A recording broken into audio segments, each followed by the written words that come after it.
હવામાન વિભાગ દ્વારા રાજ્યના કેટલાક જિલ્લામાં વરસાદની આગાહીને લઈને ગઈકાલ ગુજરાત રાજ્યના અનેક જિલ્લામાં વરસાદી માહોલ વચ્ચે વાવાઝોડાના દ્રશ્યો સામે આવ્યા હતા. ત્યારે અમરેલીમાં ગતરોજ બપોર બાદ પવન સાથે વરસાદ પડતા ખેડૂતોને નુકસાન થવાની રજૂઆત સાથે મુખ્યમંત્રીને પત્ર લખવામાં આવ્યો છે. કેટલાક ખેતરોમાં પાણી ભરાયા હતા, જેના કારણે ખેડૂતોની મુશ્કેલી વધી રહી છે. તો અમરેલી તાલુકા પંચાયત પ્રમુખ કિશોરભાઈ કાનપરિયા દ્વારા રાજ્યના મુખ્યમંત્રી ભૂપેન્દ્રભાઈ પટેલને લખી રજૂઆતો કરાઈ છે, જેમાં અમરેલી તાલુકામાં કમોસમી વરસાદ અને વાવાઝોડાથી અમરેલી તાલુકાના વિસ્તારોમાં કાચા મકાનો અને ખેડૂતોને કાળા તલ, બાજરા, જુવાર, ડુંગળીના વગેરે ઉનાળા પાકોને નુકસાન થયું છે.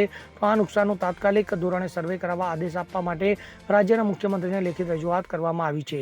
આ ઉપરાંત અમરેલી જિલ્લા ભાજપા ઉપાધ્યક્ષ સુરેશ પાનસુરિયાએ મુખ્યમંત્રીને પત્ર લખ્યું છે, જેમાં કમોસમી વરસાદને કારણે ખેડૂતોને નુકસાન વળતર ચૂકવવા પણ રજૂઆત કરવામાં આવી છે. Bureau report, CN24 news. હવે જુઓ દેશ દુનિયાની તમામ ખબરો તમારી આંગળીના ટેરવે. ઉઠાવો મોબાઈલ અને Google Play Store પરથી ડાઉનલોડ કરો અમારી CN24 ન્યૂઝ મોબાઈલ એપ.